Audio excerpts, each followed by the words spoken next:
Mike! Walang mic! Senator Bongo, former Speaker Bebang Alvarez, Congressman Paulo Marcoleta, Attorney Vic Rodriguez, Attorney Jimmy Bondoc, Secretary Al Pusi, Attorney Topacio, sa lahat ng mga ibang mga bisita ngayon. Ako po ay narito para din mag-imbita sa inyong lahat para sa ating mga pagtitipon sa Liwasang Bonifacio. Ito po ay ang limang araw na ng mga pagtitipon sa Liwasang Bonifacio ng mga magsasaka, mangingisda, driver at mga ibang mga manggagawa na kumakatawan sa mga milyon-milyon mga Pilipino na nagdurusa ngayon dahil sa mataas na presyo ng langis.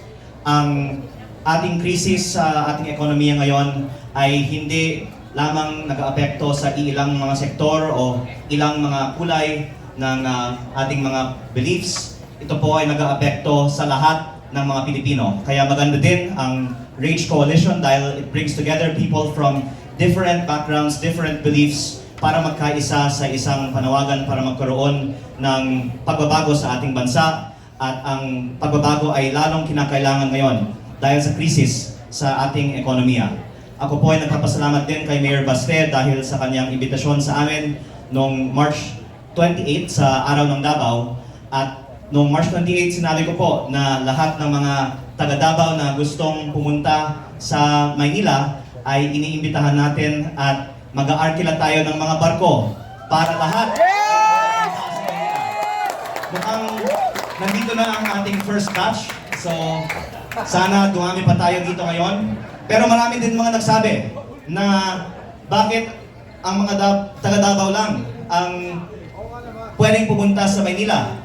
Dapat tulungan natin ang iba pang mga kababayan natin na makadalo sa Maynila.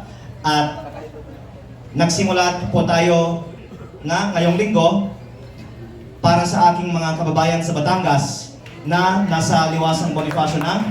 Pero nakikita din natin marami pang ibang mga Pilipino na gustong pumunta sa Maynila at manawagan na ibaba ang value-added tax. At sana pagbibigyan ng ating pamahalaan ang panawagan na ibaba ang VAT, ibaba ang presyo, at kung hindi, edi kayo na po ang bahalang mag-decide ano pang kailangan bumaba kung hindi bumaba ang presyo. Basta tayo po ay gumagawa ng mga peaceful pagtitipon para manawagan para bumaba ang mga presyo ng mga bilihin.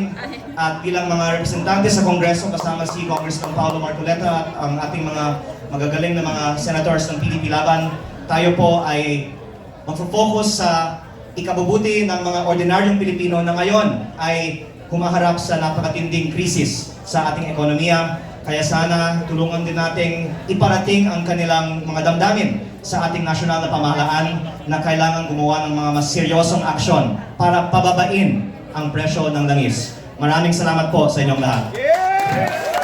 Thank you so much, Congressman Leviste. My God, you're so young!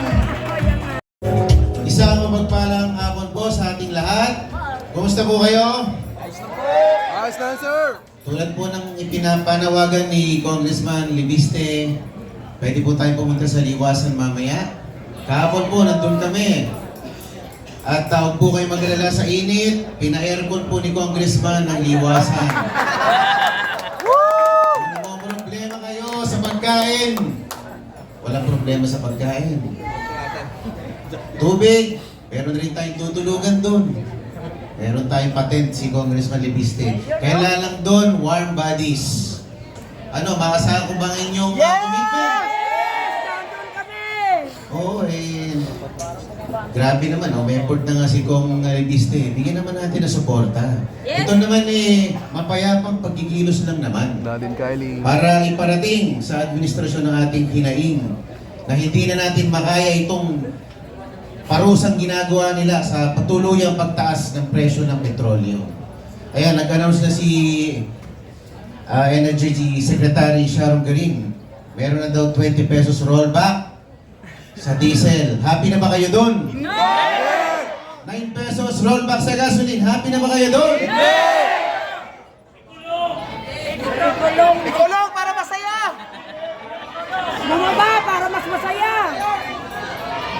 Dalisay! Doon nyo isigaw yan sa liwasan. Para makarating sa Malacanang ang inyong hinaing.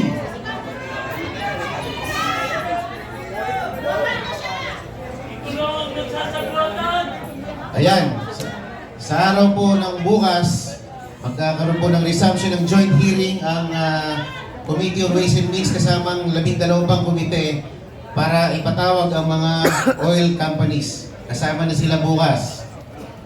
Para alamin kung meron ba talagang sabwatan, kung meron ba talagang collusion between oil companies dito sa parang coordinated price increase nila. So malalaman po natin.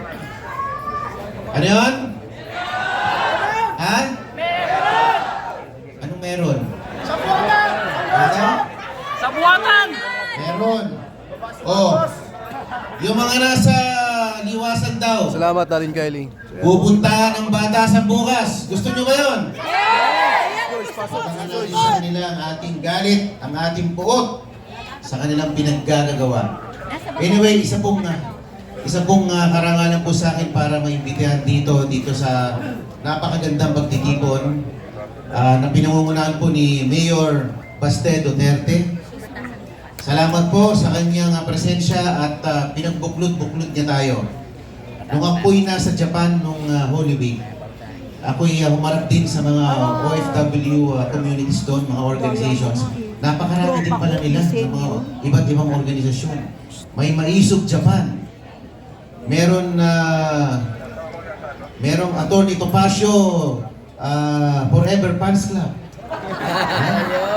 Idol! Nick Rodriguez Forever Fans Club. Ayun! Napakarami pa ng iba-ibang grupo doon. Sabi ko, iisa lang naman po ang ating layunin. No? Nag-isa lang tayo ng adhikain. Kailangan magkaisa tayo para ma-achieve natin ang ating minimithi. Tama po ba? Tama! At mabuti naman po at dumating po ang kapatid ni Vice President. Nakabigay po ng kumpiyansa. Atras daw, atras. At meron pong nagpapakitang kapamilya Atras. ni Vice President Duterte. At maraming pong salamat sa speeding image ng ating Pangulo. Huwag na nang takpan na Si Mayor Baste Duterte. No problem, sir. Matras na nga. Isa pong karangalan na dito po ako at asahan niyo po na magiging kasama niyo ako, magiging katuwang niyo ako na ipaglaban ang tama at labanan ang mga kamalian sa ating pamahalaan. Maraming salamat po at magandang umaga sa inyo. Thank you so much, Congressman Marcoleta. Maraming salamat po. Bigyan natin siya ng isang bagsak. Isa pa. Ayun, thank you so much. And at this point, grabe, pati ako parang, I become speechless. You know, listening from these people and seeing them in person. Okay? Mas gusto nyo bang mas lalo pang ma-excite? Ay, hindi ko nagugustuhan ng energy ang baba. Kayo gusto nyo pa ng mas ma-exciting na speaker? Kayo dyan! Okay, so at this point in time, I would like all you to stand and welcome with level 10 energy our esteemed Senator Robbie. Magandang hapon po sa ating lahat. At isang karangalan na ako ay maging bahagi nitong ginagawa natin, yung pasisinayaan ni Mayor Baste Duterte na pagsasama-sama ng tatlong partido sa pamumuno ng PDP at ang Partido Reforma at Reform PH. Ako rin ay kaisa sa panawagan na suspindihin muna pansamantala ang VAT sa produktong petrolyo. Tama. Nakakatuwang marinig si Senador Robin Padilla na kanilang tinatrabaho, pinupukpok sa Senado na maisuspindi pansamantala ang VAT sa produktong petrolyo.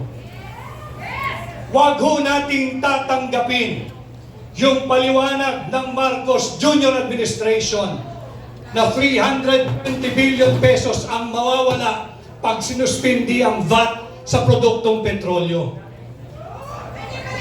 Mas malaki ang kanilang ninanakaw. Tama! Tama!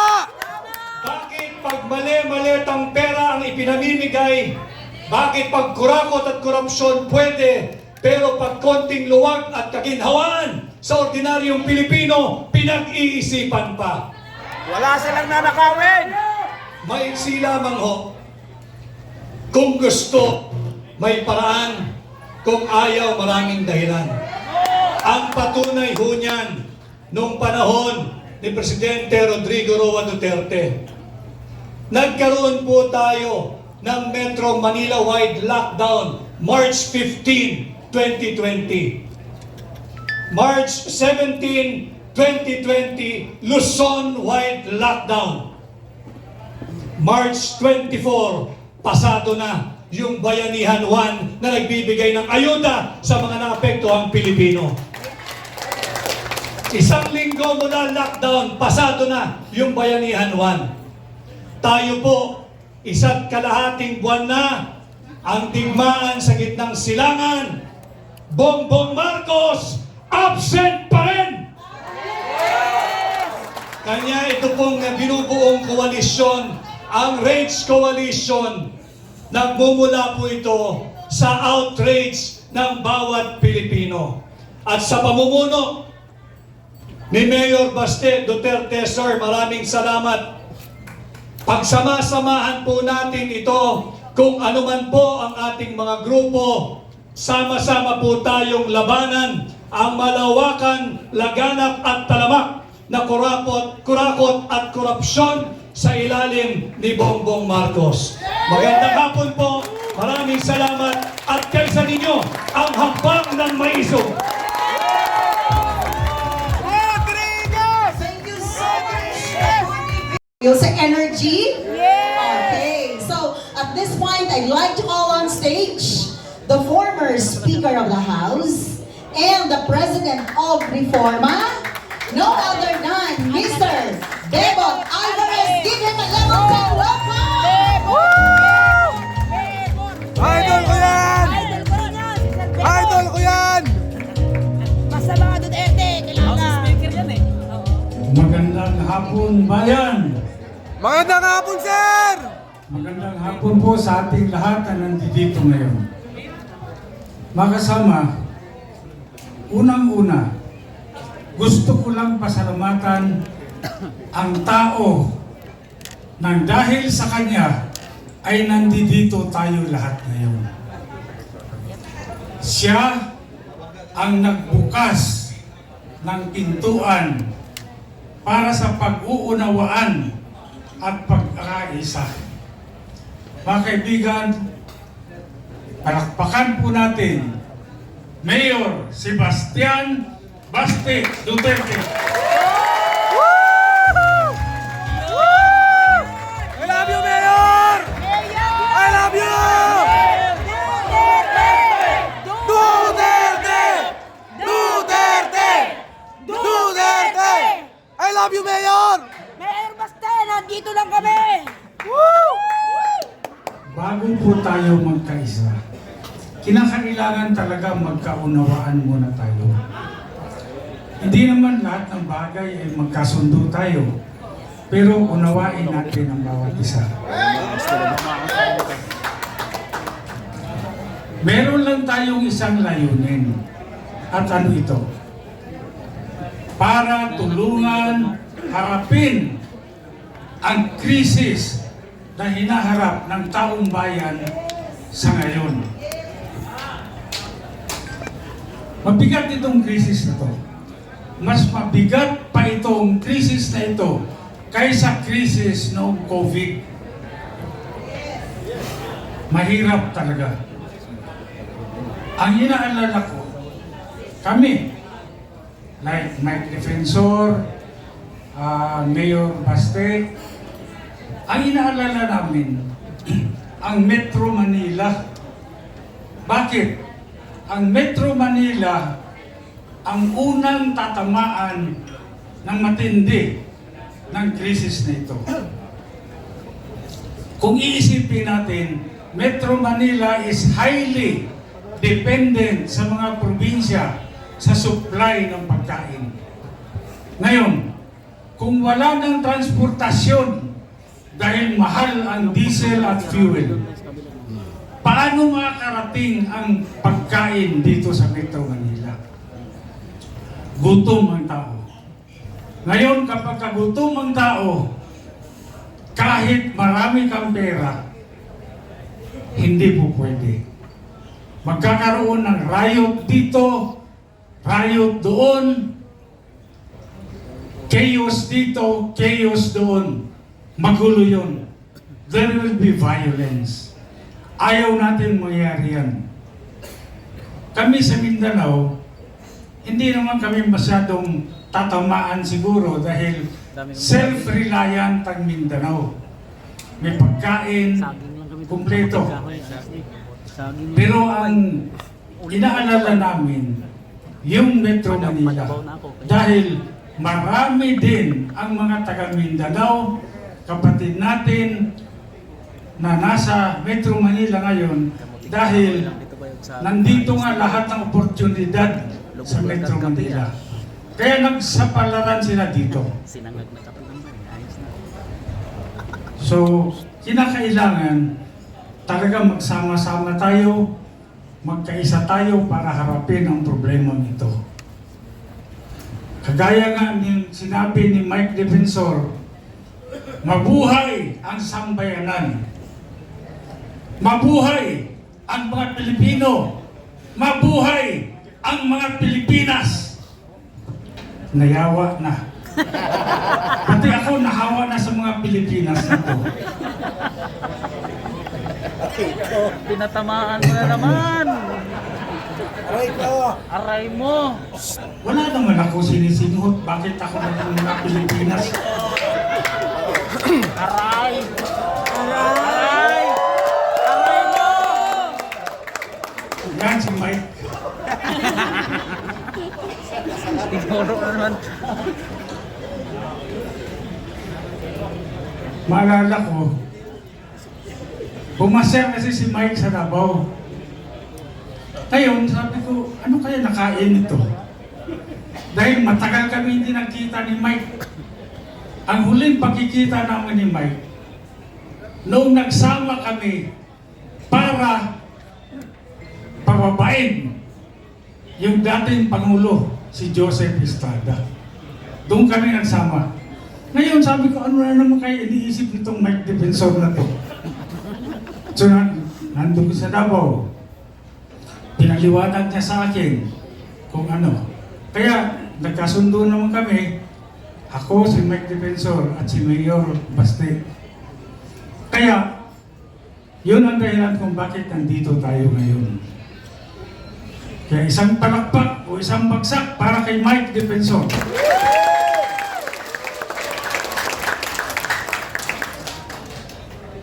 Dalawang bagsak para kay Mayor Baste Duterte.